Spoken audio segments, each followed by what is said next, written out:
ಹೆಬ್ಬಳಲು Shri Chakramata YouTube channel ವೀಕ್ಷಕರಿಗೆ ನನ್ನ ಹೃತ್ಪೂರ್ವಕ ನಮಸ್ಕಾರಗಳು.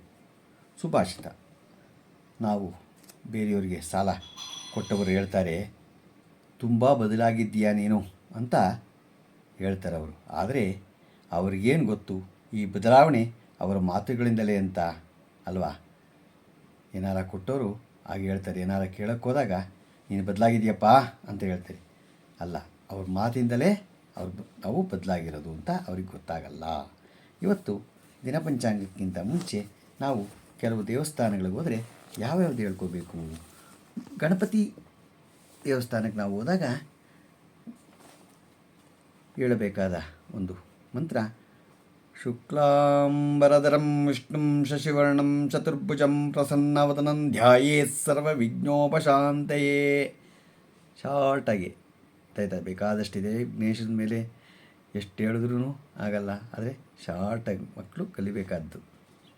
ಆಮೇಲೆ ಶಾರದಾದೇವಿ ದೇವಸ್ಥಾನಕ್ಕೆ ಹೋದಾಗ ನಾವು ಯಾ ಕುಂದೇಂದು ತುಷಾರ ಹಾರ ಧವಲ ಯಾ ಶುಭ್ರವಸ್ತ್ರಾನ್ವಿತ ಯಾ ವೀಣಾವರದಂಡ ಮಂಡಿತಾ ಕರ ಯಾ ಶ್ವೇತ ಪದ್ಮಾಸನ ಯಾ ಬ್ರಹ್ಮಾಚ್ಯುತ ಶಂಕರ ಪ್ರಭು ತೀರ್ಭೈ ದೇವೈ ಸದಾ ಪೂಜಿತಾ ಸಾ ಮಾಂ ಪಾತು ಸರಸ್ವತಿ ಭಗವತಿ ನಿಶೇಷಜಾಡ್ಯಾಪ. ಇದನ್ನು ಶಾರದಾದೇವಿ ದೇವಸ್ಥಾನಕ್ಕೆ ಹೋದಾಗ ನಾವು ಹೇಳ್ಕೋಬೇಕು, ಗೊತ್ತಾಯ್ತಾ? ನಾವು ಕೃಷ್ಣ ದೇವಸ್ಥಾನಕ್ಕೆ ಹೋದಾಗೆ ವಸುದೇವ ಸುತಂ ದೇವಂ ಕಂಸ ಚಾಣೂರಮರ್ದನಂ ದೇವಕೀ ಪರಮಾನಂದಂ ಕೃಷ್ಣಂ ವಂದೇ ಜಗದ್ಗುರುಂ. ಕೃಷ್ಣ ದೇವಸ್ಥಾನಕ್ಕೆ ಹೋದಾಗ ಅದನ್ನು ನಾವು ಹೇಳ್ಕೊ. ವಿಷ್ಣು ದೇವಸ್ಥಾನಕ್ಕೆ ಹೋದಾಗ ಶಾಂತಾಕಾರಂ ಭುಜಗಶಯನಂ ಪದ್ಮನಾಭಂ ಸುರೇಶಂ ವಿಶ್ವಾಧಾರಂ ಗಗನಸದೃಶಂ ಮೇಘವರ್ಣಂ ಶುಭಾಂಗಂ ಲಕ್ಷ್ಮೀಕಾಂತಂ ಕಮಲನಯನಂ ಯೋಗಿಭಿರ್ಧ್ಯಾನಗಮ್ಯಂ ವಂದೇ ವಿಷ್ಣುಂ ಭವಭಯ ಅರಂ ಸರ್ವಲೋಕೈಕನಾಥಂ. ಅದನ್ನು ನಾವು ವಿಷ್ಣು ದೇವಸ್ಥಾನಕ್ಕೆ ಹೋದಾಗ ಹೇಳ್ಕೋಬೇಕು. ನಾವು ರಾಘವೇಂದ್ರ ಸ್ವಾಮಿ ದೇವಸ್ಥಾನಕ್ಕೆ ಹೋದಾಗ, ಗುರುಗಳ ದೇವಸ್ಥಾನಕ್ಕೆ ಹೋದಾಗ ಪೂಜ್ಯಾಯ ರಾಘವೇಂದ್ರಾಯ ಸತ್ಯಧರ್ಮರತಾಯ ಚ ಭಜತಾಂ ಕಲ್ಪವೃಕ್ಷಾಯ ನಮತಾಂ ಕಾಮಧೇನುವೇ ಅಂತ ನಾವು ಹೇಳ್ಕೋಬೇಕು. ದತ್ತಾತ್ರೇಯ ಸ್ವಾಮಿ ದೇವಸ್ಥಾನಕ್ಕೆ ಹೋದಾಗ ಜಟಾಧರಂ ಪಾಂಡುರಂಗಂ ಶೂಲಹಸ್ತಂ ಕೃಪಾನಿಧಿಂ ಸರ್ವರೋಗ ಹರಂ ದೇವಂ ದತ್ತಾತ್ರೇಯಂ ಮಹಂ ಭಜೇ ಅಂತ ನಾವು ಹೇಳ್ಕೋಬೇಕು. ಆಂಜನೇಯನ ದೇವಸ್ಥಾನಕ್ಕೆ ಹೋದಾಗ ಮನೋಜಮಂ ಮಾರುತತುಲ್ಯ ವೇಗಂ ಜಿತೇಂದ್ರಿಯಂ ಬುದ್ಧಿಮಾತಾ ವರಿಷ್ಠವಾತಾತ್ಮಜಂ ವಾನರಯೋಧ ಮುಖ್ಯಂ ಶ್ರೀರಾಮದೂತಂ ಸಾ ನಮಾಮಿ. ಅದನ್ನು ನಾವು ಹೇಳ್ಕೋಬೇಕು. ಗುರುಸ್ತುತಿ, ಗುರುಗಳನ್ನ ಮುಂದೆ ಕೂತ್ಕೊಂಡಾಗ ನಾವು ಹೇಳ್ಕೋಬೇಕದು ಗುರು ಬ್ರಹ್ಮ ಗುರು ವಿಷ್ಣು ಗುರುದೇವೋ ಮಹೇಶ್ವರ ಗುರು ಸಾಕ್ಷಾತ್ ಪರಬ್ರಹ್ಮ ತಸ್ಮೈ ಶ್ರೀ ಗುರುವೇ ನಮಃ. ನವಗ್ರಹಗಳನ್ನು ಇದು ಮಾಡ್ಕೋಬೇಕಾದ್ರೆ ನಮಃ ಸೂರ್ಯಾಯ ಚಂದ್ರಾಯ ಮಂಗಳಾಯ ಬುಧಾಯ ಚ ಗುರು ಶುಕ್ರ ಶನಿಭ್ಯಶ್ಚ ರಾಹುವೇ ಕೇತುವೇ ನಮಃ ಅಂತ ಹೇಳ್ಕೋಬೇಕು. ದೇವಿ ಸ್ತೋತ್ರ ಹೇಳ್ಕೋಬೇಕಾದ್ರೆ ಸರ್ವಮಂಗಳ ಮಾಂಗಲ್ಯೇ ಶಿವೆ ಸರ್ವಾರ್ಥ ಸಾಧಿಕೆ ಶರಣ್ಯೇ ತ್ರ್ಯಂಬಕೆ ಗೌರಿ ನಾರಾಯಣೇ ನಮೋಸ್ತುತೆ ಅಂತ ಹೇಳ್ಕೋಬೇಕು, ಗೊತ್ತಾಯ್ತಾ?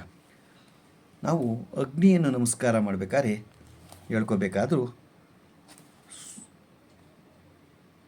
ಸ್ವಸ್ತಿ ಶ್ರದ್ಧಾಂ ಮೇಧಾಂ ಯಶಃ ಪ್ರಜ್ಞಾಂ ವಿದ್ಯಾಂ ಬುದ್ಧಿಂ ಶ್ರಿಯಃ ಬಲಂ ಆಯುಷ್ಯಂ ತೇಜಮಾರೋಗ್ಯಂ ದೇಹಿ ಮೇ ಅವ್ಯವಾಹನಂ. ಗೊತ್ತಾಯ್ತಾ?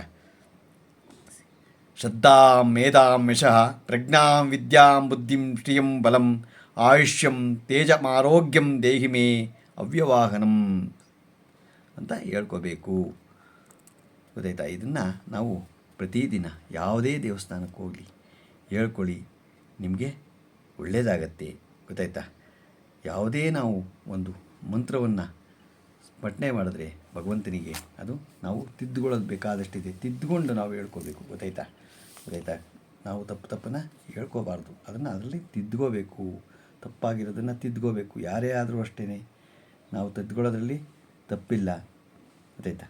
ಇವತ್ತು ನಾವು ದಿನಪಂಚಾಂಗವನ್ನು ತಿಳ್ಕೊಳ್ಳೋಣ. ದಿನಾಂಕ 14/5/2025 ಬುಧವಾರ, ಶ್ರೀ ವಿಶ್ವಾವಸು ನಾಮ ಸಂವತ್ಸರ, ಉತ್ತರಾಯಣ, ವೈಶಾಖ ಮಾಸ, ವಸಂತ ಋತು, ಕೃಷ್ಣಪಕ್ಷ, ತಿಥಿ ಬಿದಿಗೆ, ರಾತ್ರಿ 12:11, ನಕ್ಷತ್ರ ಅನುರಾಧ, ಹಗಲು 10:08, ಮಳೆ ಕೃತಿಕ 2ನೇ ಪಾದ, ರಾಹುಕಾಲ 12:20ರಿಂದ 1:55, ಗುಳಿಕ ಕಾಲ 10:45ರಿಂದ 12:20, ಯಮಗಂಟ ಕಾಲ 1:35ರಿಂದ 7:35ರಿಂದ 9:10. ಇವತ್ತು ಯಾರು ಹುಟ್ಟುಹಬ್ಬ ಆಚರಿಸ್ಕೊತಿದ್ರು, ಮದುವೆಯಾದ ದಂಪತಿಗಳು ವಾರ್ಷಿಕೋತ್ಸವ ಆಚರಿಸುತ್ತಿರುವವರಿಗೆ ನಮ್ಮ ಹೆಬ್ಬಳಲು ಶ್ರೀಚಕ್ರ ಮಾತಾ ಯೂಟ್ಯೂಬ್ ಚಾನಲ್ ಕಡೆಯಿಂದ ಶುಭ ಕಾಮನೆಗಳನ್ನು ತಿಳಿಸ್ತೀವಿ.